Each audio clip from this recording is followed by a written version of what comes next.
Olá pessoal, tudo bom? Hoje nós vamos falar da ONU, a famosa Organização das Nações Unidas. Mas antes, relembrando um pouco a história. A Liga das Nações, criada depois da Primeira Guerra Mundial, foi considerada um fracasso, porque não conseguiu evitar a Segunda Guerra Mundial, já que os ditadores da época, tipo Hitler, Mussolini e Stalin, ignoraram a Liga e a guerra veio com força total. Depois da Segunda Guerra, foi criada a ONU, com vários objetivos, incluindo a pacificação do mundo. É sabido que a ONU possui importantes órgãos humanitários, como a Unicef, por exemplo. Mas isto não é suficiente. Então eu começo perguntando por que a sede da ONU fica em Nova York, ao invés de Genebra, na Suíça, local tradicionalmente neutro. Não sei. Mas o mais importante que quero levantar é a inoperância da ONU em evitar os conflitos e terminar os que já estão em curso. Indo para trás, a ONU não evitou a Guerra da Coreia, a Guerra do Vietnã, as guerras dos 6 dias e do Yom Kippur entre árabes e israelenses, a Guerra da Independência da Argélia, sendo que essa foi denunciada por milhares de torturas aplicadas pelo exército colonial francês, as sangrentas guerras civis em vários países africanos nos anos 70 e 80, a guerra civil no Líbano e, finalmente, a atual guerra civil na Síria, apenas para citar as principais. E no caso da Síria, as acusações de massacres e genocídio são constantes,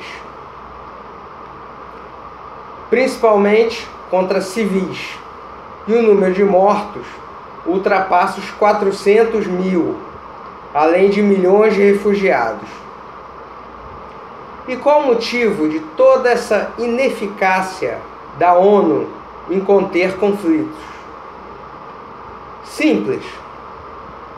Qualquer ação militar a ser perpetrada com tropas da ONU só podem acontecer com autorização do Conselho de Segurança da entidade, sendo que neste Conselho, os Estados Unidos, a Rússia e a China têm o poder de veto.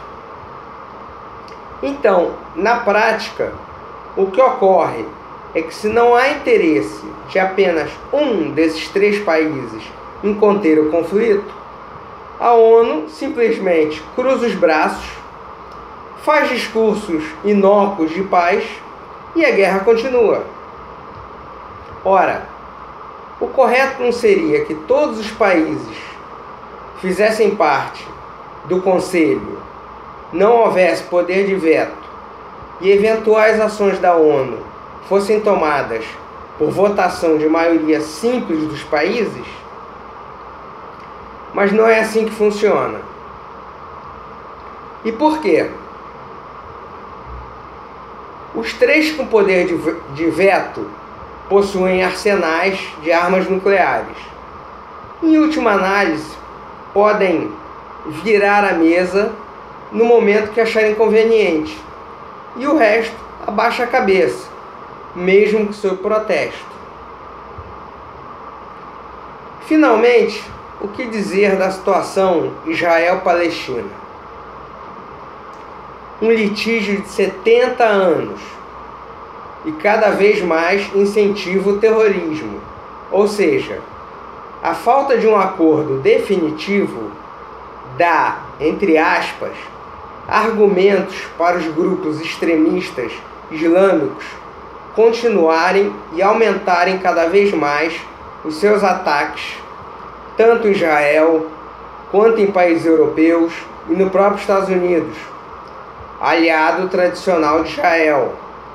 Não pelo comércio mútuo e nem aliança militar, até porque Israel não faz parte da OTAN, da aliança militar do Ocidente, que os Estados Unidos lidera, mas simplesmente porque Israel é vizinho dos maiores produtores de petróleo do mundo, ou seja, é uma aliança puramente estratégica.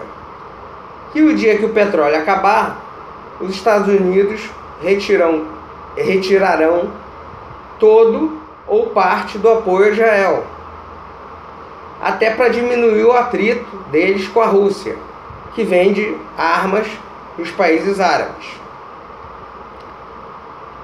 E nesse caso, os vizinhos dos israelenses, de maioria muçulmana, irão certamente atacar novamente Israel, pois muitos deles não reconhecem o Estado judaico e reivindicam Jerusalém, a Cisjordânia e outros territórios, além do perigo do Irã estar com lançadores e armas nucleares escondidas, como acreditam muitos especialistas no assunto.